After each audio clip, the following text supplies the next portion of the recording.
The statement was delivered so casually, so politely, that for a split second my brain didn't register the catastrophe folded neatly inside it. It arrived like a compliment, wrapped in warmth and small talk, and that was why it slipped past my defenses. It was 9:15 a.m. on a Saturday, the kind of morning that still belonged to me before the week reached out its claws.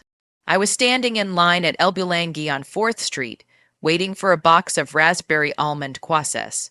This was my one uncomplicated ritual, Saturday breakfast with my 10-year-old daughter, Lily, and my husband, Ken. No schedules, no deadlines, just coffee, sugar, and a brief illusion of normalcy. I was checking emails on my phone, an occupational reflex I hadn't been able to break no matter how many wellness seminars I attended. As the Dean of Admissions at St. Jude's University, my inbox never slept. Every message felt urgent, every subject line a quiet demand. The air inside the bakery was thick with the smell of roasted coffee beans and caramelized sugar, a scent I usually associated with calm and indulgence. The espresso machine hissed and steamed, swallowing the chatter of the morning crowd. A young couple stood in front of me, laughing softly as they split a blueberry muffin, their heads bent together in a way that felt intimate and effortless. I watched them with an unexpected flicker of envy. They looked simple, unburdened. I remembered being that way once, or at least believing I was. Dr. Stone, I looked up. Standing beside the glass display of Pinot chocolate pastries was a woman I recognized immediately, even though I'd only met her once before. Mrs. Gable, Lily's 5th-grade homeroom teacher. She wore a thick knitted scarf looped around her neck and cradled a cup of coffee in both hands as if it were something precious. Her expression was warm, open, unthreatening, the kind of face that made parents relax their shoulders. Mrs. Gable, I said, slipping my phone into my oversized tote. Good morning. She smiled wider.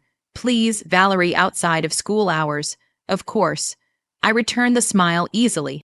Politeness was muscle memory. Oh, Valerie, it's so good to run into you, she said. I didn't want to interrupt your weekend, but I just had to tell you. Your family is absolutely delightful. The word family landed gently, harmlessly. My expression didn't change. Thank you. Lily loves your class. She hasn't stopped talking about the Egyptian History Project. She's a star, Mrs. Gable said, her enthusiasm genuine, but I actually meant well. I meant on Tuesday night at the parent-teacher conference. My hand paused in midair, fingers hovering over my wallet. Tuesday night, my mind replayed the calendar automatically, flipping backward. October 10th, Chicago. Hotel ballroom, podium lights, applause, Tuesday.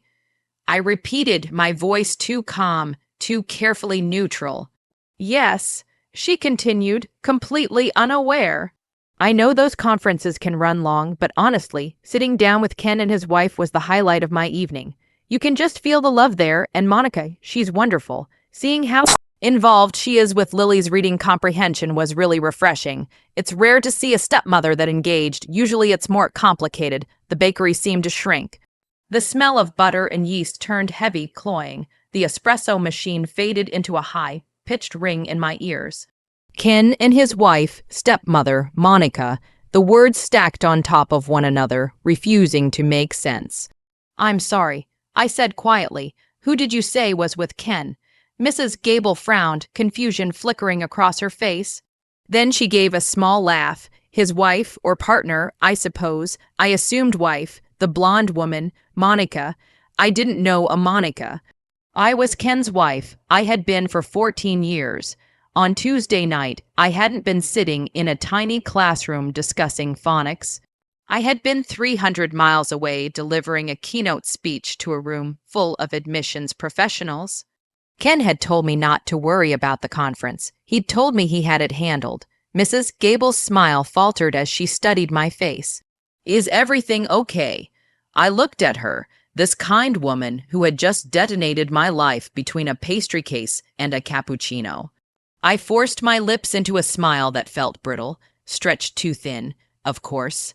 I said, my brain just hasn't had enough caffeine yet. Relief softened her shoulders. Right, well, tell them both I said hello. And tell Monica I'll email her that reading list she asked for. I will, I said. I definitely will. She walked toward the door, the small bell chiming cheerfully as she left. I stood there, unmoving, the line inching forward around me. My husband had gone to our daughter's school with another woman. He had introduced her as his wife. As Lily's mother figure, my phone buzzed inside my bag. Hey, honey, are you on your way back? Lily's asking for those croissants. Love you. I stared at the screen, at the words love you, and felt something cold and precise settle into place. I drove home from the bakery with the box of croissants sitting on the passenger seat like evidence. Every familiar landmark along the route felt distorted, as if someone had shifted the set pieces of my life a few inches to the left. The small park where Lily learned to ride her bike, the Italian restaurant where Ken and I celebrated our anniversaries, the quiet curve of our street in Forest Hills, lined with Tudor-style houses that cost too much to heat and too much to leave. Nothing looked different, yet everything felt staged, artificial, like a life constructed to be convincing from the outside. Ken's car was already in the driveway. His silver BMW 5 Series gleamed under the late morning sun, spotless as always. He treated that car the way some men treated their reputations. Presentation is everything, he liked to say. I sat in my Audi for a moment longer, my hands resting on the steering wheel. I didn't scream, I didn't cry. That version of me stayed locked behind glass. What surfaced instead was something colder and far more efficient. Inside, the house smelled like pancakes and vanilla coffee. Ken stood at the stove in pajama pants and his world's okayest golfer t-shirt, flipping pancakes with an easy confidence. Lily sat at the kitchen island, her feet swinging as she colored in a sketchbook. 20 minutes earlier, this scene would have felt comforting. Now it made my stomach twist. Mom, Lily jumped up when she saw me. Did you get the raspberry ones? I did, I said, setting the box down. I kissed the top of her head, breathing in the familiar scent of her strawberry shampoo. And I got you a chocolate one too. Yes, she reached for the box immediately. Ken turned around, smiling, that same grin that had charmed me years ago at a graduate student mixer. Blue eyes, easy confidence, a face that made people trust him without thinking too hard. Perfect timing, he said, leaning in to kiss me. I let him. I cataloged the moment instead of feeling it. How was the line? He asked, turning back to the stove. Busy, I said, pouring myself coffee, ran into a few people. Anyone we know. I watched the dark liquid swirl in my mug. Just neighbors, the usual. I didn't say her name. I didn't say Mrs. Gable. I wasn't ready to see what crossed his face when I did. So, I said lightly, leaning against the counter, how was the rest of your week while I was in Chicago? I feel like we haven't really caught up. Ken shrugged. Standard stuff. Sales meeting Wednesday was a bore. And Tuesday? I asked. What did you do Tuesday? He paused, just long enough to register. Tuesday, oh, right, the parent-teacher conference, right. I echoed, yeah, that went well, he said easily. Mrs. Gable says Lily's doing great. A little chatty, but top marks in reading and history. That's great, I said. Did she ask about me? He didn't turn around, his focus narrowed on a pancake, of course. I told her you were giving that big speech. She was impressed, said Lily's mom is a powerhouse. Lily's mom, singular, not present, not there, that's nice of her. I said, I should email her, thank her for taking the time. Ken's spatula stilled for a fraction of a second. You don't need to do that, Belle. She's busy. I already thanked her for both of us. Don't add another thing to your to-do list. Don't add another thing. His favorite phrase. Over the last few years as my career accelerated, Ken had quietly taken over the logistics of our life. School portals, doctor's appointments, social calendars. At the time, it felt supportive, progressive. I had told myself I was lucky. You're changing lives, he used to say. Let me handle the boring stuff. Now I heard it differently. Mom, Lily asked through a mouthful of pastry, are you coming to the fall gala this year? The fall gala, I asked. Of course, why wouldn't I? Lily shrugged. Dad said you might have a work trip to Boston. I looked at Ken. He turned smiling, but his eyes were tight. I saw it on your calendar. He said smoothly, that recruiting trip. I didn't want Lily to get her hopes up. I didn't have a trip to Boston. My calendar was clear. He had already begun explaining my absence before it existed. I think that trip got moved. I said, my voice mild. I'll definitely be at the gala. Ken's jaw twitched almost imperceptibly. That's great. I finished my coffee and set the mug down. I'm going to change, I said. Then maybe I'll do a little work in the study. Ken chuckled. Dean Stone never rests. No, I said, meeting his eyes. She doesn't. Upstairs, I didn't go to the bedroom. I went straight to my home office and locked the door behind me. The familiar hum of my iMac filled the silence. I opened a browser and typed in the school's parent portal URL. I entered my username and password. Invalid login. I tried again, slower this time. Invalid login. I clicked forgot password and entered my email address. Error, email address not found in system. The message sat there, impersonal and final, not a glitch. An erasure. I sat back in my chair and stared at the screen, reading the error message again as if it might change its mind. Email address not found in system. It wasn't just that I'd been locked out. I had been removed, deleted with intention. I tried Ken's email instead, more out of instinct than hope, and watched the reset link confirmation pop up. I couldn't access his inbox, but I didn't need to. Ken had never been imaginative about passwords. He reused them the way he reused excuses. I tried the combinations I knew by heart, the ones I had once teased him about. The third attempt worked. The dashboard loaded. Welcome, Kenneth Stone. The profile page opened automatically. Primary contact, Kenneth Stone, relationship father. Secondary contact, Monica V. Stone, relationship mother. My chest tightened as if a band had snapped around my ribs. Monica V. Stone, not just Monica, my last name. Emergency contacts listed him first, her second. I wasn't there at all. I scrolled, numb, through attendance logs, medical forms, volunteer sigh. Nups, Mrs. Stone had baked for the fundraiser last month. Mrs. Stone was chaperoning the zoo trip next week. I remembered where I had been on those dates: airports, hotel rooms, conference centers, while someone else wore my name and stepped into my role. I opened the Messages tab. There it was, a thread with Mrs. Gable. Her words were warm, grateful, lovely meeting Monica. She's such a stabilizing presence. I know it's been hard on Lily since the transition. I scrolled further.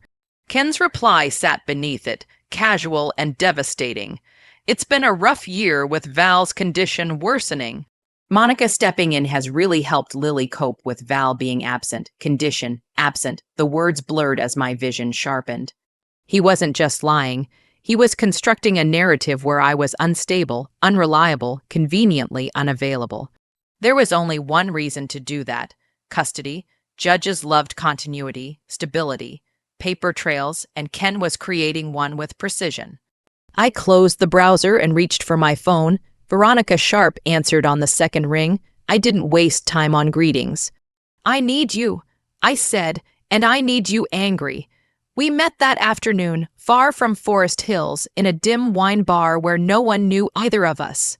Veronica listened without interruption, her expression cool, analytical. When I finished, she nodded once.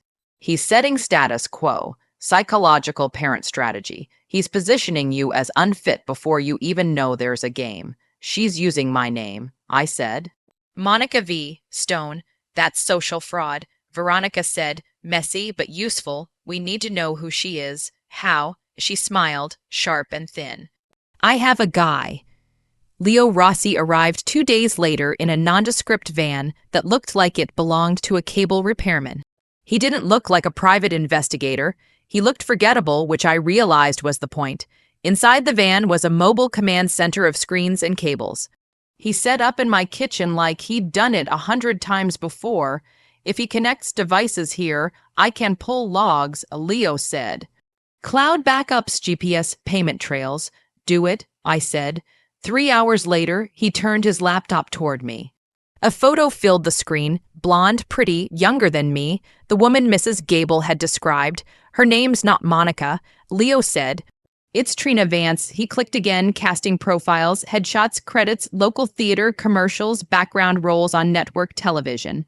Special skills listed improv, accents, teleprompter, an actress. He hired an actress. I said slowly. Looks that way, Leo replied. He opened another file. Venmo transactions populated the screen. Payments labeled rehearsal. Performance, a recurring transfer every month. He's paying her a retainer, $2,000 a month, started 6 months ago. 6 months. While I'd been praising him for stepping up, while I'd been grateful, why not just leave? I asked. Why this? Leo hesitated, then opened another window. An email draft appeared, Ken to a realtor. Once the custody hearing is sorted, I'll be looking to move. Val won't be an issue. She'll be in a facility by then. My breath caught. A facility. He's been researching early onset dementia and opioid addiction, Leo said quietly. If he convinces a court you're unstable, he gets the house, the kid, the equity, and her, I asked.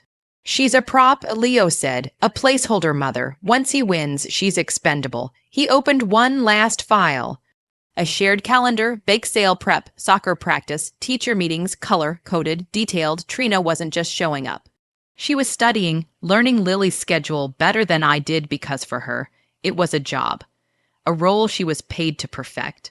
There's more, Leo said. He's got a notes file, script notes. He handed me the tablet. My stomach turned as I read. Scene breakdowns, objectives, dialogue cues, lines that subtly undermined me. Val usually buys store, bought. Val's been struggling lately. He wasn't improvising. He was directing. I handed the tablet back, my hands steady now. The shock had burned itself out, leaving something clear and sharp behind. I need everything, I said. Every file, every transaction. Leo nodded. You'll have it. As he packed up, he glanced at me. Your lawyer wants a public moment. The gala, I said. The gala, he confirmed, 3 weeks. That was how long I had to become invisible while preparing to be undeniable. The next 3 weeks required a discipline I hadn't practiced since graduate school. I became still. I became agreeable. I let Ken believe the story he was telling about me was settling into place. I rubbed my temples when he suggested I seemed tired. I nodded when he asked if I'd forgotten something he'd already told me. I thanked him when he took things off my plate. Every line he fed me, I swallowed. Every concern he staged, I mirrored back with gratitude. He thought he was training me. In reality, I was studying him. I kept working quietly. Veronica prepared the filings. Leo compiled evidence into clean, chronological folders that told a story no judge could ignore. Audio recordings, transaction histories, portal access logs, the script notes, Trina's payment schedule. It was meticulous, damning, and patient. The kind of case that didn't need theatrics to win, but would benefit from them immensely. I met Mrs. Gable once more, deliberately. I waited until Ken was out of town and caught her in the school parking lot. I apologized for my confusion at the bakery. I blamed medication, stress. She looked relieved, almost grateful to have her assumptions validated. She told me Ken was a saint, that he worried so much about me, that Monica had been such a gift to Lily during a difficult time. I thanked her, I smiled, I left with exactly what I needed. The fall gala loomed closer, masquerade theme. Unmasking the future, the irony was almost insulting. Ken told me again that I'd likely be in Boston. I pretended to check my calendar. I sighed. I packed a suitcase the morning of the event. I kissed him goodbye. I told him to have fun. He didn't even try to hide his relief. I checked into the Ritz-Carlton under a different name and spent the afternoon preparing like it was a court appearance. Hair sculpted, makeup deliberate, a dress that didn't ask for attention but commanded it, emerald silk. Backless sharp lines, I chose a gold Venetian mask that hid just enough, not for anonymity, for timing. The ballroom was already full when I arrived. Champagne towers, jazz band, familiar faces softened by candlelight and expensive perfume. I saw Ken immediately. Tuxedo, confident posture, Trina beside him in silver, laughing easily, playing the part she'd rehearsed for months. His hand rested on her back, possessive and public. He looked like a man who believed the story was finished. I moved through the room unnoticed. I listened. I heard my absence described in hushed tones. Rehab. Pills. Breakdown. How sad. How lucky Lily was to have a new maternal figure.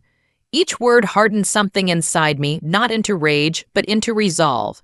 When the auctioneer announced the Aspen weekend donated by the Stone family, Ken stood and waved. Trina stood with him.